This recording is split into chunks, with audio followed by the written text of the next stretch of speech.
स्वागत है आपका हमारे channel Chauhan math study centre पे। तो आज फिर हम लेके आए हैं आरआरबी एनटीपीसी और ग्रुप डी में प्रीवियस ईयर में जो क्वेश्चंस पूछे गए हैं उन क्वेश्चंस को लेके आए हैं। अगर आप हमारे चैनल पे नए हैं तो इस चैनल को सब्सक्राइब कर लें।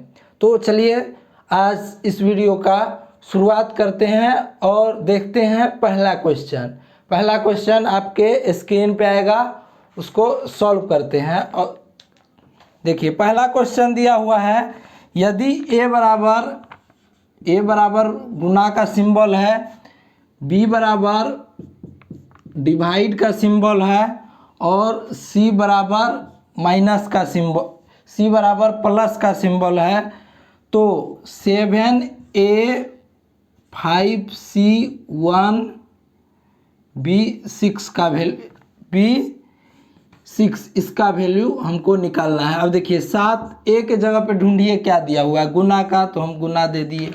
अब c के जगह पे ढूंढिए क्या दिया हुआ है, प्लस, तो प्लस दे दिए। 1 तो 1 ही रहेगा। अब b के जगह पे ढूंढिए क्या दिया हुआ है, भाग दिया हुआ है तो 6। तो अब इसको कर लीजिए 7 पंचे 35 प्लस 1/6। तो आप इसको कैसे लिखेंगे, 35 प्लस 1/6 को आप इसको ऐसे लिख सकते हैं 35 पूर्णांक 1/6। जो ये लिखा हुआ है सेम यही लिखा हुआ है। यदि आपको पता हो तो पता होना चाहिए कि यदि देखिए 35 प्लस 1/6 को हम ऐसे लिख सकते हैं 35 जमा 1/6, 35 पूर्णांक 1/6। तो ये देखिए बी ऑप्शन में आपको दिख रहा है, तो बी ऑप्शन करेक्ट हो जाएगा। सिंपल सा क्वेश्चन था, सारा कुछ दिया हुआ था, बस हमको वहाँ फिट करना था। चलिए नेक्स्ट क्वेश्चन आपके स्क्रीन पे है, उसको सॉल्व कीजिए। दिया हुआ है, सरल रूप में लिखें। रूट 50 है स्क्वायर रूट, इसके बाद प्लस 18 है स्क्वायर रूट, इसके बाद माइनस रूट 8 है। तो देखिए इसको रूट 50 को 2 गुना 25 लिख सकते हैं, और देखिए रूट 18 को 9 गुना 2 लिख सकते हैं, इसको 4 गुना 2। सेम चीज़ है। आप कहिएगा ऐसा क्यों लिखे, तो देखिए 25 मेरा परफेक्ट स्क्वायर है, 9 मेरा परफेक्ट स्क्वायर है और 4 मेरा परफेक्ट स्क्वायर है। तो यहाँ से 5 बाहर निकल जाएगा, इसको स्क्वायर रूट कीजिएगा अलग अलग, तो ये 5 रूट 2 हो जाएगा। यहाँ से कीजिए तो ये 3 रूट 2 हो जाएगा। ये 9 बाहर आएगा तो 3 बन जाएगा, स्क्वायर रूट के बाहर लीजिएगा तो यहाँ कीजिए 2 रूट 2 हो जाएगा। तब देखिए कितना हो गया, 8 रूट 2 माइनस 2 रूट 2, तो ये हो गया 6 रूट 2। ये इसका सिंपली फॉर्म हो गया। अब देखिए ऑप्शन सी में आपको दिख रहा है, ये करेक्ट हो जाएगा। इस टाइप का भी क्वेश्चन आरआरबी एनटीपीसी और ग्रुप डी उठाता है। ये जो भी क्वेश्चन हम करवा रहे हैं वो पीछे के सालों में पूछे गए हैं, बोले तो पीछे जो भी एग्ज़ाम हुए हैं उनमें पूछे गए क्वेश्चंस हैं। अब देखिए यहाँ सॉल्व किए तो मेरा ये सॉल्व हो गया। चलिए नेक्स्ट क्वेश्चन आपके स्क्रीन पे आया है, उसको सॉल्व कीजिए। दिया हुआ है कि एक समचतुर्भुज को इंग्लिश में रम्बस बोलते हैं, के विकर्ण क्रमशः विकर्ण 8 मीटर और 6 मीटर है, तो उनका क्षेत्रफल एरिया बोल रहा है। एरिया पूछ रहा है क्या होगा, तो अब आपको पता होगा कि समचतुर्भुज रम्बस का जो एरिया होता है 1/2 इंटू विकर्णों का गुणनफल d1 इंटू d2। ये क्या होता है, d1 और d2 ये विकर्ण होते हैं। तो 1/2 विकर्ण, एगो 8 है एगो 6 है, तो ये हो गया 4, तो 24 मीटर स्क्वायर इसका एरिया हो जाएगा। ये मीटर में दिया हुआ था तो यहाँ मीटर स्क्वायर हो गया। ऑप्शन देखिए आपका बी जो है वो करेक्ट हो जाएगा। समझ में आया।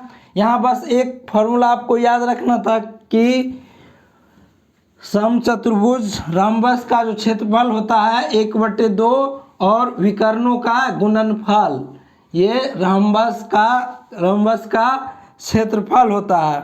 अब चलिए नेक्स्ट क्वेश्चन दिया हुआ है, यदि रीना 12 गो मोबाइल है,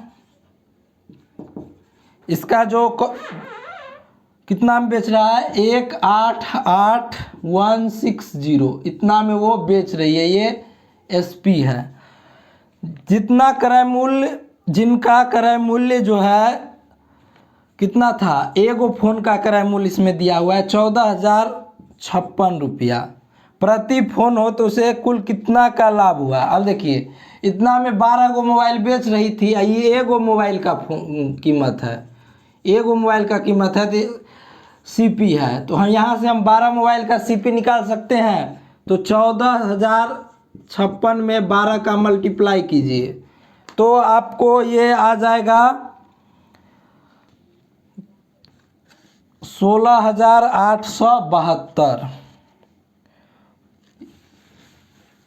गुना कर लेते हैं, 12 छक्का 72, 7 12 पंचे 60, 7 67, 6 तो 6 यहाँ आ जाएगा, 12 चौका 48 तो 4 12 4 16, 168,672 रुपया इसका कॉस्ट प्राइस हो गया 12 मोबाइल का। बेच कितना में रहा है, इतना में, तो प्रॉफिट निकालने के लिए क्या करेंगे, एसपी में से घटा देंगे प्रॉफिट, तो वही मेरा प्रॉफिट। यहाँ परसेंट नहीं पूछ रहा है, कितना लाभ, कुल कितना लाभ हुआ, तो 188,160,168,672, तो ये 8 हो गया, ये 6 हो गया, ये भी 8 हो जाएगा, 15 बचा 4, यहाँ 7 तो 9 और 1 तो 19,488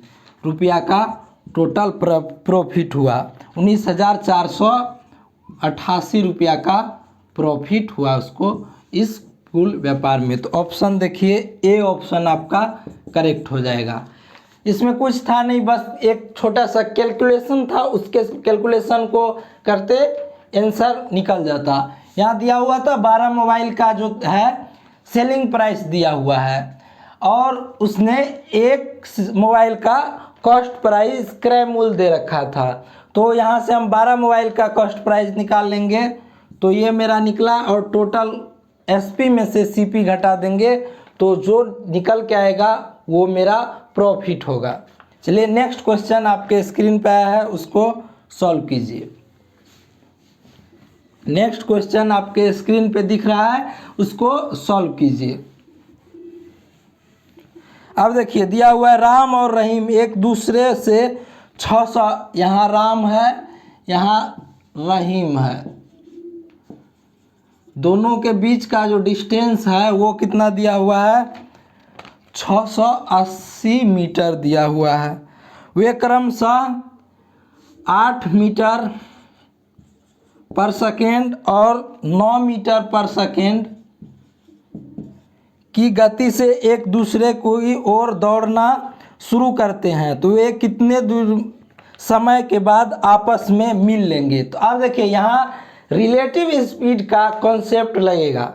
अब ये कैसे निकालें हम दोनों का रिलेटिव, यहाँ देखिए एक स्पीड रहता तो हम निकाल सकते थे, यहाँ दो स्पीड है, एक 8 मीटर पर सेकेंड और एक 9 मीटर पर सेकेंड, तो दो स्पीड को एक स्पीड में कन्वर्ट करने का काम जो करता है वो रिलेटिव स्पीड है। रिलेटिव स्पीड निकालते कैसे हैं, देखिए यदि दो स्पीड मान चलिए ये S1 है ये S2 है, दोनों अगर का सेम दिशा में जा रहा है तो रिलेटिव स्पीड जो होगा वो S1 माइनस S2 या S2 माइनस S1, ये हो जाएगा रिलेटिव स्पीड। यदि पहला तो ये हो गया, दो इस रिलेटिव स्पीड में दो केस हैं, यदि अपोजिट डायरेक्शन में जा रहा है, ये S1 है ये S2 है, दोनों यदि अपोजिट डायरेक्शन में जा रहे हैं तो रिलेटिव स्पीड जो होगा वो हो जाएगा S1 प्लस S2।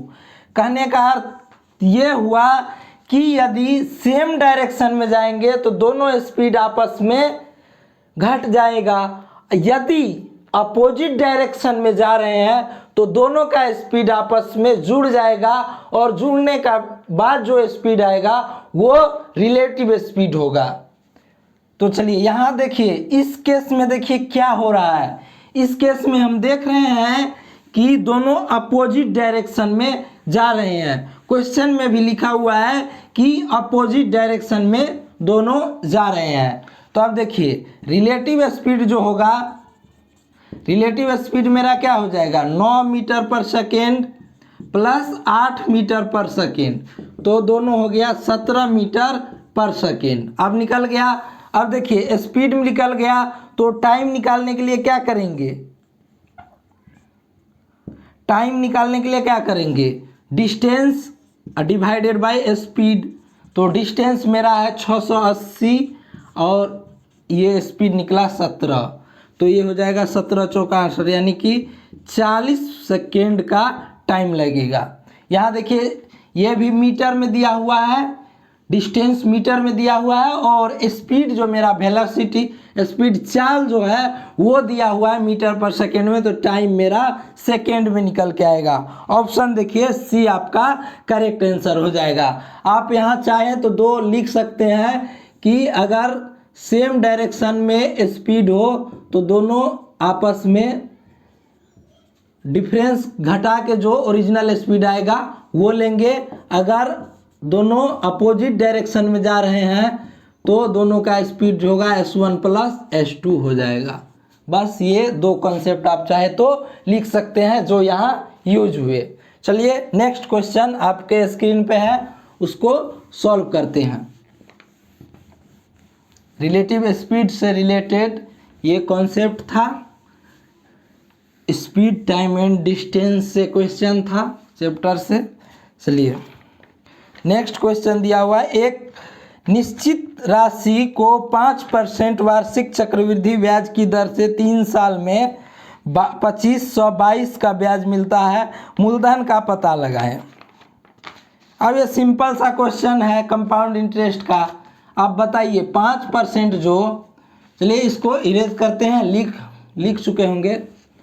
तो देखिए 5% जो होता है इसका फ्रैक्शन वैल्यू क्या होता है, तो आप कहिएगा 1/20 होता है। अब देखिए 3 साल दिया हुआ है तो हम क्या करेंगे, ये 20 का क्यूब कर लेंगे। तो 20 का क्यूब करेंगे तो क्या होगा 8000 होगा। अब देखिए जो नीचे दिया हुआ होता है इसी का हम क्यूब लेते हैं। अब देखिए इसको हम मूलधन मान लेते हैं, P प्रिंसिपल है। अब देखिए 3 साल है तो 3 फर्स्ट।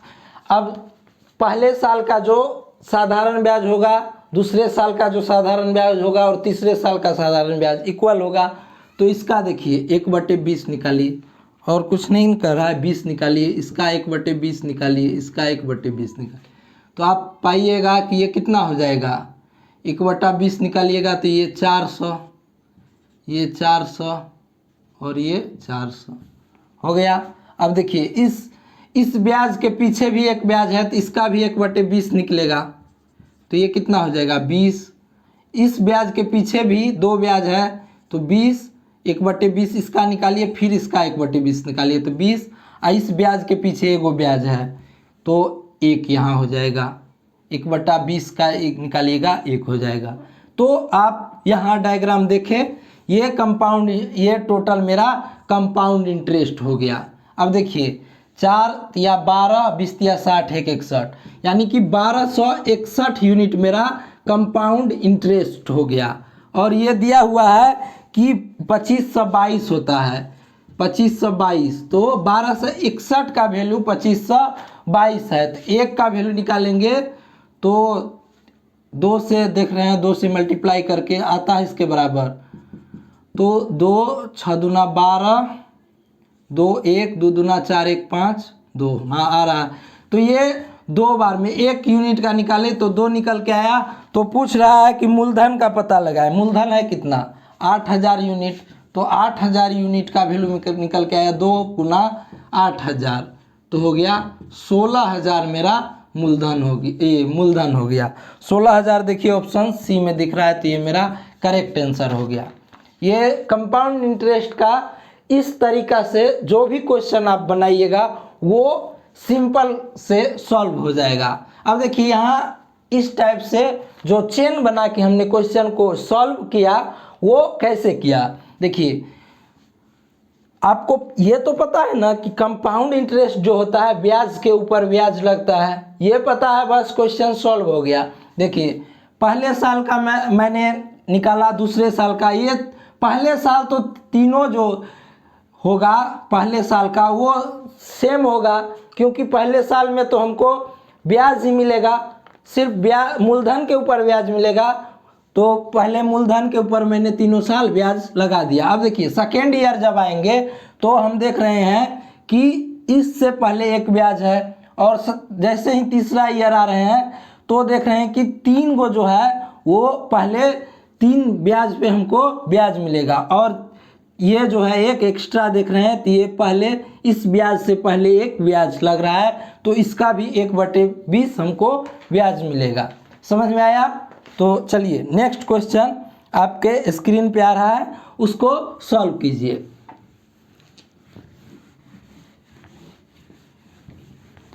अब देखिए दिया हुआ है, सरल करें। दिया है 2.1/3 माइनस 1.1/2। इसके बाद दिया हुआ है ऑफ हम डायरेक्ट गुना लिख देते हैं 3/5 प्लस 1.2/5 भागा 2.1/5। तो इसको सॉल्व कीजिए तो हो जाए 3 दूना 6 1 7/3 माइनस 3/2 माइनस ये है, तो ये हो जाएगा। इसके बाद करेंगे 3/5 प्लस 5 7/5, आइए पलट के लिखेंगे तो ये कितना हो जाएगा, 5 दूना 10 1 11/5, यही है। हाँ 5 दूना, ये 5 नहीं है, ये 3 है, तो 3 दूना 6 1 7 7/3, यानी कि ये पलट ये 7/3 हो गया, पलट के 3/7 हो जाएगा डिवाइड में। तो अब यहाँ से करें तो इसका एलसीएम हो जाएगा 6 और 14 में से 9 गया तो ये 5/6 गुना 3/5 प्लस 7/5 गुना 3/7, तो ये 5 से 5 कैंसिल हो गया, 3 दूना 6, ये 7 से 7 कैंसिल हो गया, तो ये हो गया 1/2 प्लस 3/5, तो ये एलसीएम लेंगे तो 10 हो जाएगा, ये हो जाएगा 5 और 6 तो 11/10। तो इसको लिख सकते हैं 1.1/10, 1.1/10। देखिए किस ऑप्शन में है, सी ऑप्शन मेरा करेक्ट आंसर हो जाएगा। यहाँ 5 नहीं 3 था। आप क्वेश्चन में देखिए, ये सिंप्लीफिकेशन का क्वेश्चन था। अब नेक्स्ट क्वेश्चन आपके स्क्रीन पे आएगा, उसको सॉल्व कीजिए। अगला क्वेश्चन जो है आपके स्क्रीन पे दिख रहा है, इसको सॉल्व कीजिए। इस टाइप से क्वेश्चन आपके आने वाला जो एग्ज़ाम है आरआरबी एनटीपीसी हो या ग्रुप डी हो, इसमें पूछे जाएंगे। कोई भी मुश्किल क्वेश्चंस नहीं पूछे जाते हैं, ये आप ध्यान में रखिए। मुश्किल क्वेश्चन नहीं पूछे जाते हैं, सिंपल से क्वेश्चन पूछे जाते हैं, उन्हीं को आपको सॉल्व करके आना होता है। अब देखिए नेक्स्ट क्वेश्चन है, यदि एक चतुर्भुज क्वाड्रिलेटरल के कोणों का अनुपात 3:5:9:13 है तो सबसे बड़ा कोण ज्ञात करिए। अब आपको पता होना चाहिए कि चतुर्भुज के चारों कोणों का योग जो होता है ए बी सी डी, तो कोण ए प्लस कोण बी प्लस कोण सी प्लस कोण डी, इसका जो वैल्यू होता है वो 360 डिग्री होता है। बस यदि आपको ये एक बात पता हो तो क्वेश्चन सॉल्व कर सकते हैं। इसके पीछे का लॉजिक जो है यही है। तो अब देखिए कोण रेशियो में दिया हुआ है, तो इसको हम जोड़ें और टोटल जो है 360 डिग्री के इक्वल होना चाहिए, तो जोड़िए। तो 9 3 12 और 13 25 5 30, यानी 30 का वैल्यू जो है वो 360 होगा। तो 1 का वैल्यू कितना होना चाहिए, तो 12, एक का वैल्यू 12, तो सबसे बड़ा होगा कौन, जिसका अनुपात सबसे बड़ा होगा, तो 13, तो 12 और गुना 13 कीजिए तो 13 दूना 26, 6 2 13 2 15, 156 डिग्री। तो 156 डिग्री आपका ऑप्शन सी में देखिए मिल रहा है, करेक्ट हो जाएगा। चलिए नेक्स्ट क्वेश्चन, ये सिंपल सा क्वेश्चन था, इसको सॉल्व कर सकते थे यदि आपको ये पता हो कि चतुर्भुज के चारों कोनों का जो योग होता है वो 360 डिग्री होता है, त्रिभुज के तीनों कोनों का योग 180 डिग्री होता है। चलिए नेक्स्ट क्वेश्चन आपके स्क्रीन पे दिया हुआ है, यदि x एक अभाज्य संख्या है तो x और उससे क्रमिक संख्या का एलसीएम कितना होगा। तो एक कॉन्सेप्ट आप लिखिए, a और b यदि अभाज्य संख्या, प्राइम नंबर, अभाज्य संख्या प्राइम नंबर्स हो तो एलसीएम जो होगा हमेशा दोनों का एलसीएम वो a इंटू बी होगा। ये कॉन्सेप्ट आप याद रखना, ये कॉन्सेप्ट होता है। यदि दो अभाज्य संख्या दिया हुआ हो तो उनका एलसीएम हमेशा उन दोनों संख्या का प्रोडक्ट, बोले तो मल्टीप्लाई आपस में कर दीजिए, वही एलसीएम होगा। चलिए इस यहाँ दिया हुआ x एक है और उसके आगे, तो अब देखिए अब यहाँ बात ये रही कि इससे अगला, तो यहाँ आपको ऑप्शन से काम लेना पड़ेगा। इस ऑप्शन में देखिए पहला में x है, दूसरा में x प्लस 1 है, तीसरा में x इंटू एक्स प्लस 1 है और चौथा जो है x by x plus 1 D. तो डी ऑप्शन तो होगा नहीं। अब देखिए यहाँ क्या किया है, डिवाइड कर दिया है। सी ऑप्शन देखिए, सी ऑप्शन हो सकता है क्योंकि इसमें दोनों अभाज्य, तो इस पे ये फिट बैठ रहा है तो ये हो जाएगा। ये एक ही दिया हुआ है तो ये होगा नहीं, ये यहाँ भी एक ही दिया है। सी मेरा करेक्ट आंसर हो जाएगा, ऑप्शन सी। ऑप्शन सी मेरा करेक्ट आंसर हो जाएगा। तो कुछ ऐसे क्वेश्चंस होते हैं जिसको हम ऑप्शन से करें तो आसानी से सॉल्व हो जाते हैं। यदि हम कॉन्सेप्ट पता रहे और ऑप्शन एलिमिनेशन लगा दें तो वहाँ आप सिंपली उसको सॉल्व कर सकते हैं। चलिए नेक्स्ट क्वेश्चन आपके स्क्रीन पे है, इसको सॉल्व करते हैं। दिया हुआ है स्मिता एक काम को 12 दिन में समाप्त करती है और सैम उसी काम को 9 दिनों में समाप्त कर सकता है। 4 दिन तक एक साथ काम करने के बाद वे दोनों काम छोड़ देते हैं, काम का कितना हिस्सा बाकी रहा। चलिए अस्मिता जो है वो 12 दिन में कर रही है, सैम इसी काम को 9 दिन में कर रहा है। तो अब हम आपको टाइम एंड वर्क चैप्टर में बताए हुए हैं कि दोनों का एलसीएम हम ले लेते हैं, दोनों का एलसीएम लेते हैं, जो आता है वो मेरा टोटल वर्क होता है। तो अब देखिए यहाँ से इसका एफिशिएंसी 3 हो जाएगा, इसका 4 हो जाएगा। कैसे, तो टोटल वर्क डिवाइडेड बाय कुल दिन जो होता है वो एफिशिएंसी उस आदमी का निकलता है। तो देखिए ये 12 दिन में कर सकता था, टोटल वर्क 36 है तो इसका एफिशिएंसी जो हो जाएगा 3 होगा। और देखिए ये सेम जो था टोटल वर्क 36 है और 9 दिन में पूरा कर रहा है तो 4 इसका एफिशिएंसी हो जाएगा। अब देखिए टोटल एफिशिएंसी दोनों एक दिन में कितना काम कर रहे हैं, ए प्लस एस, अस्मिता प्लस सैम, तो इसका एफिशिएंसी 3 और 4 यानी कि 7 यूनिट जो वर्क है वो एक दिन में पूरा कर दे रहे हैं। काम कर कितना दिन रहे हैं ये मिलके साथ 4 दिन, तो 4 दिन में कितना करेंगे, तो एक दिन में 7 यूनिट कर रहे हैं तो 4 दिन में 28 यूनिट वर्क पूरा कर देंगे। तो वर्क बचा कितना, तो आप कहिएगा कि 36 माइनस 28, तो ये हो जाएगा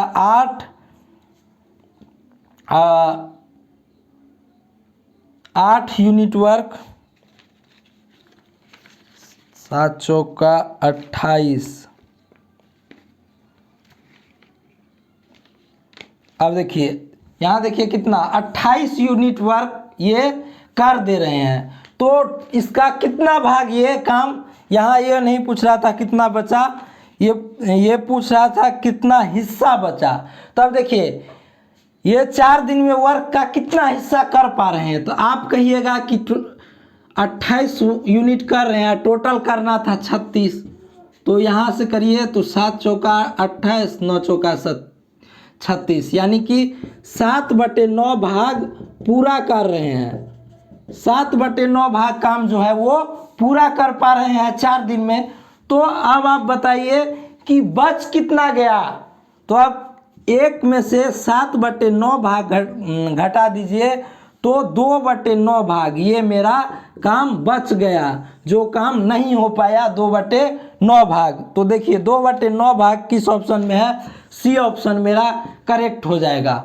अब इस 7/9 को आप 36 से घटाइए तो भी इतना आएगा, या टोटल 1 से घटा दीजिए तो भी इतना आएगा, भाग निकालना है। अल्टीमेटली हमको वहाँ से यहाँ जाना था, तो क्यों ना हम मान लेते हैं कि पूरा काम 1 है और पूरा हो रहा है 7/9 भाग। तो 1 में से 7/9 भाग हम घटा देंगे तो जो मेरा बच जाएगा वो काम उन दोनों के 4 दिन काम करने के बाद बच रहा है। चलिए नेक्स्ट क्वेश्चन आपके स्क्रीन पे आ रहा है, उसको सॉल्व कीजिए। अगला क्वेश्चन जो है आपके स्क्रीन पे दिख रहा है, उसको सॉल्व कीजिए। नेक्स्ट क्वेश्चन आपके स्क्रीन पे आया है, इसको सॉल्व कीजिए। दिया हुआ है एक कक्षा में 27 विद्यार्थी, 27 गो स्टूडेंट है। इसका जो औसत आयु है वो 22 वर्ष है। दिया हुआ है इसमें अध्यापक की आयु शामिल कर लिया जाता है तो औसत 1 वर्ष बढ़ जाता है, यानी कि पहले 22 था अब 23 हो जा रहा है।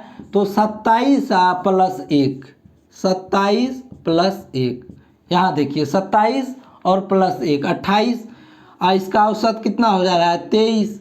तो 28 गुना 23 माइनस 27 गुना 22, यही मेरा हो जाएगा शिक्षक का उम्र। शिक्षक का उम्र ये बेसिक है। आप इस क्वेश्चन को ट्रिक से नहीं इस वे से करिए, आपका परफेक्ट है। ये हो जाएगा 644, इसको गुना कीजिए और इसको गुना कीजिए तो ये हो जाएगा आपको 594। तो यहाँ से घटाइए तो आप पाएंगे कि 50 वर्ष हो जाएगा शिक्षक की आयु।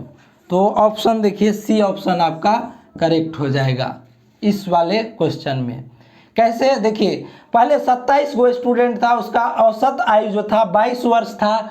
फिर एक टीचर आया और उसका औसत आयु जो था उसके आने से क्लास का 1 वर्ष बढ़ जा रहा है। तो पहले 22 था अब 23 हो गया, टोटल हो कितना गया 28। तो 28 गुना 23 करेंगे ये टोटल वेट हो जाएगा। उसके बाद पहले कितना था तो 27 गुना 22 करेंगे तो पहले का ये टोटल वेट हो जाएगा।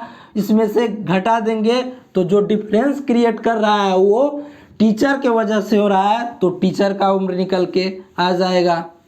चलिए नेक्स्ट क्वेश्चन आपके स्क्रीन पे आया है, इसको सॉल्व करते हैं। दिया हुआ है अंकित मूल्य पर 20% की छूट देने के पश्चात किशोर 12% का लाभ कमाता है। अंकित मूल्य क्रय मूल्य से कितना अधिक है। तो पहले देखिए 20% का हम फ्रैक्शन निकालते हैं 1/5, फिर 12% का फ्रैक्शन निकालते हैं 3/25।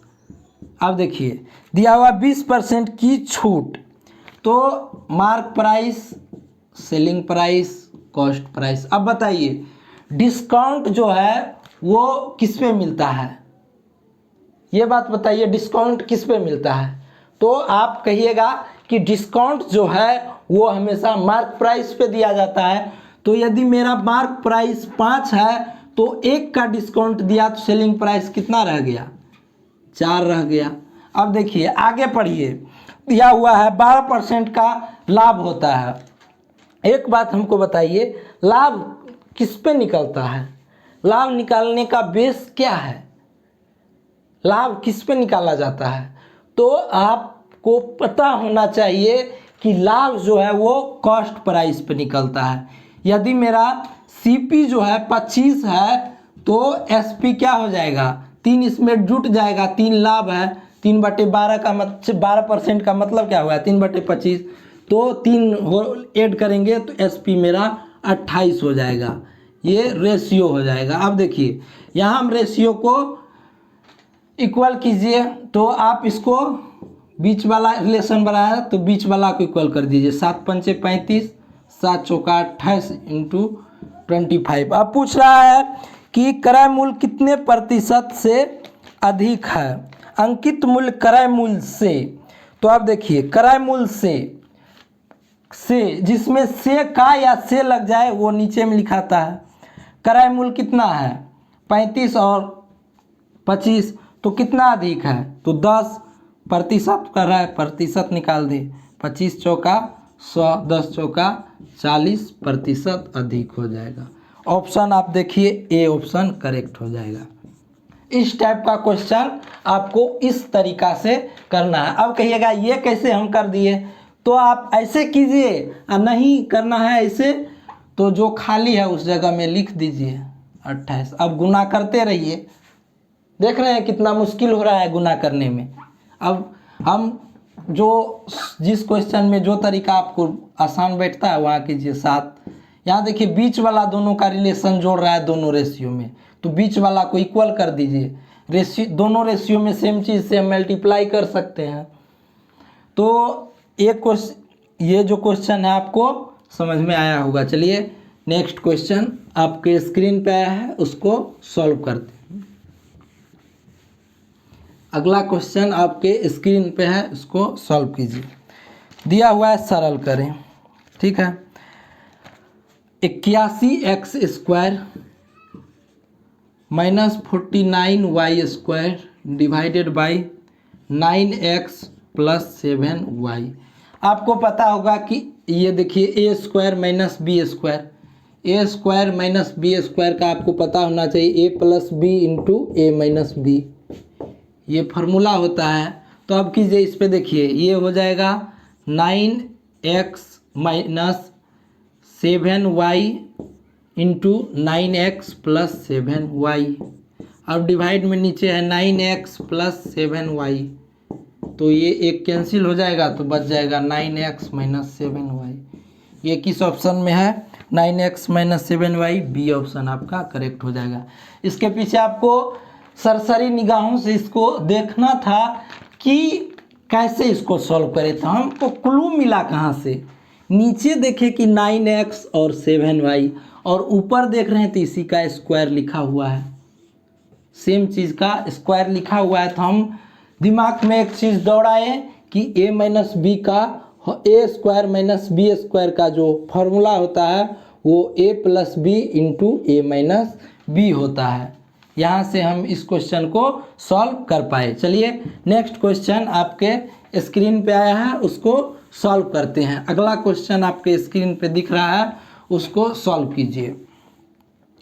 दिया हुआ है कि दो क्रमागत 12% और 5% के समतुल्य एकल छूट कितने प्रतिशत की होगी।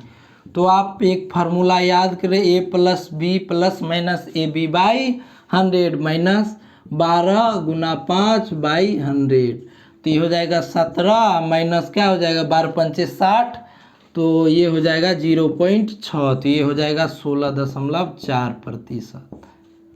समझ में आया। इस प्रकार से आप कर सकते थे।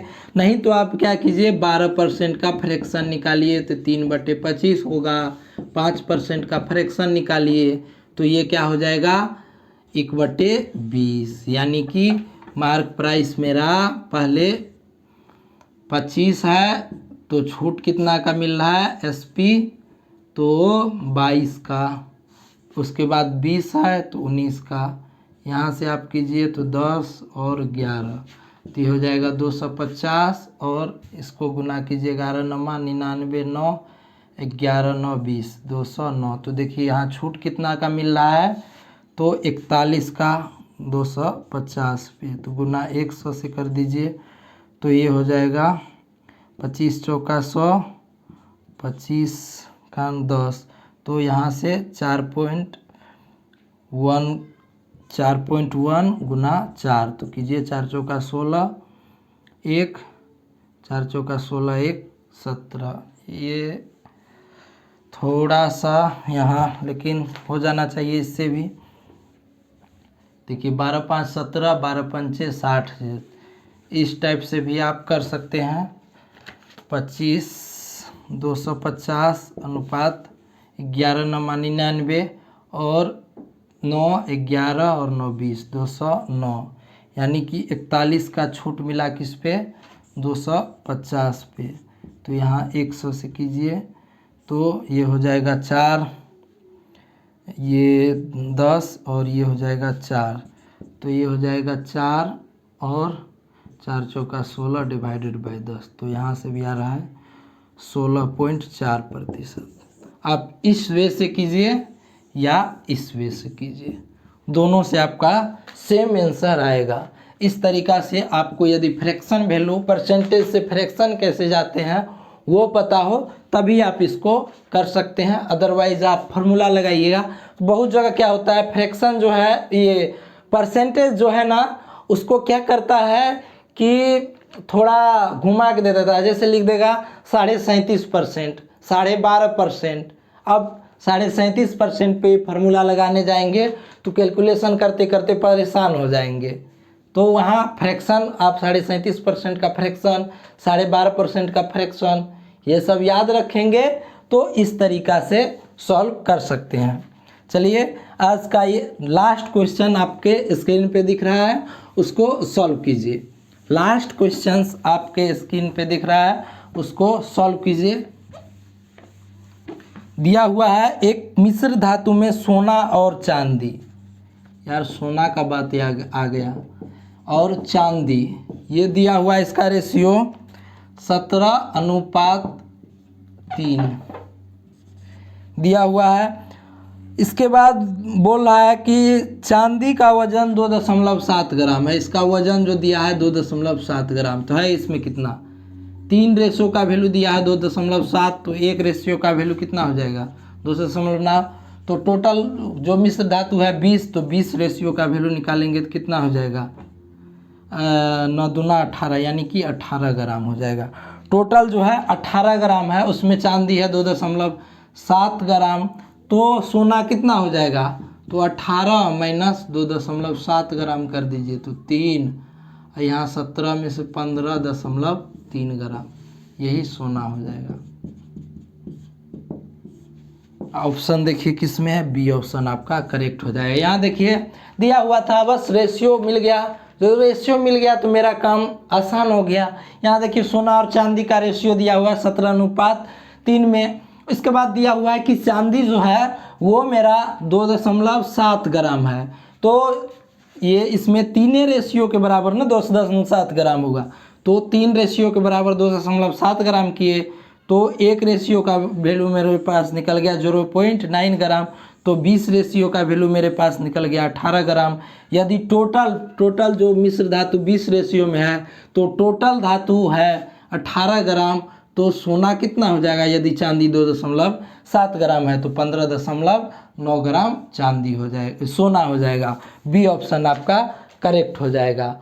तो आज हम आपको बताए आरआरबी एनटीपीसी और ग्रुप डी से रिलेटेड जो क्वेश्चंस आपके एग्ज़ाम में आएंगे और आ चुके हैं, प्रीवियस ईयर में पूछे गए क्वेश्चंस हैं मैथ्स का, उन क्वेश्चंस को सॉल्व करवाए। तो आगे भी हम इस सीरीज़ को जारी रखेंगे। तो चलिए मिलते हैं नेक्स्ट वीडियो में, लेकिन इससे पहले अगर आप हमारे चैनल पर नए हैं तो इस चैनल को सब्सक्राइब ज़रूर कर लें।